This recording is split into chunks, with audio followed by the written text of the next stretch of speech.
that in 1 week may have a few certain ingredients that are the same, so that you're just having to add, a few extra things. That helps too. But just being prepared is the biggest thing, because, or, when you are going to go and make those decisions to eat out, just having better choices, That was going to be my next question. So yeah. you went to a restaurant. Where would I go? Where would you go? I saw on your Facebook you were at Papados. I was. What did you eat? I didn't eat anything. I had a drink. So you didn't eat at all? I didn't. I got there late. But and really, honestly, I got to say I don't eat out too much because I don't know what they're putting in it, And and then fortunately the problem is that everything's become so bottom line and bottom dollar that integrity has been lost in so many of our systems, But okay, like Chipotle, they're a good company. None of their meat, you mentioned that last time. None of their meat has growth hormones in it. They do organic when they can, or local, which is good too. So Chipotle's good. But what about the chips? If you did a deal and you had the chip, because we talked about corn. Right. And I don't know if I'm assuming, and of course you should never assume. They don't say specifically whether or not they use genetically modified, I don't know where they get their tortilla chips from, but I know everything else that they have there, right. Is good. So, that's a good question. I actually should ask them next time I go, where they get it from. Because we like to, eat the chips while we're eating. Yeah, the and bowl. what's really cool too is that website has things that you can take in. Like if you have favorite restaurants, on the main website, or I think it's that part, the Institute for Responsible Technology. I believe it has a place in there that are like flyers that you can take to local restaurants of easy changes that they can make to their menus, and then they can advertise that they are non-GMO restaurants.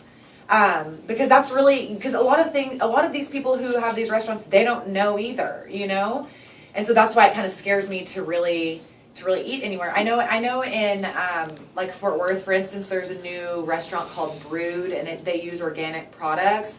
But I believe that if you type in, organic restaurants or things like that there are lists out there that will give you, lists of restaurants that use better quality ingredients. Yeah, I was looking on the site, and I saw a tab. He has a tab for schools. Yes. And I know I worked in a school, and terrible work. It was awful. Do you know what their food supply comes from? She takes her lunch every day. Good. Do you know what where they get that from? Basically, the government have deals with these companies, with these large food companies, that if they overproduce food, that they will buy it from them. So the government is buying that food, and where does it go? To our school system. That's where that food is coming from. So those little square pizzas, and a friend of mine posted today on Facebook.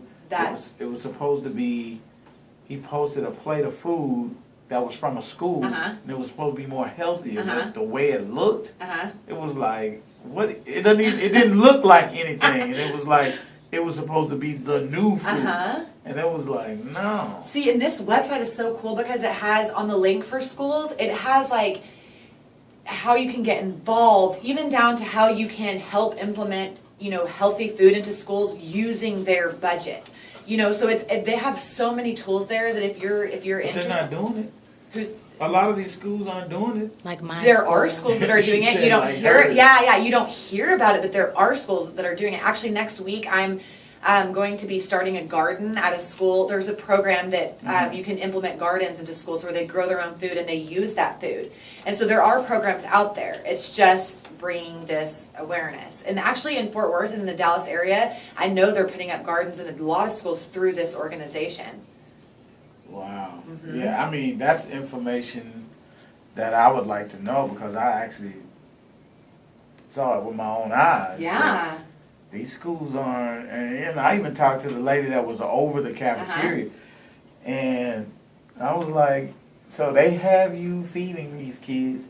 They had a salad bar, but some schools, the kids are so nasty, you don't want to eat at that salad bar. Well, and what kind of dressings are they using? Yeah. Does it have genetically modified soy in it? Probably. And then some of the kids were on the lunch program, so they had to eat. That makes me sad. They had to eat the food that was there, and I mean. And then those are the kids who they're getting that because they can't afford it, and then now we're giving them more health concerns that now their family is going to have to pay, or our government has to pay for, so we're just increasing our costs everywhere. Right.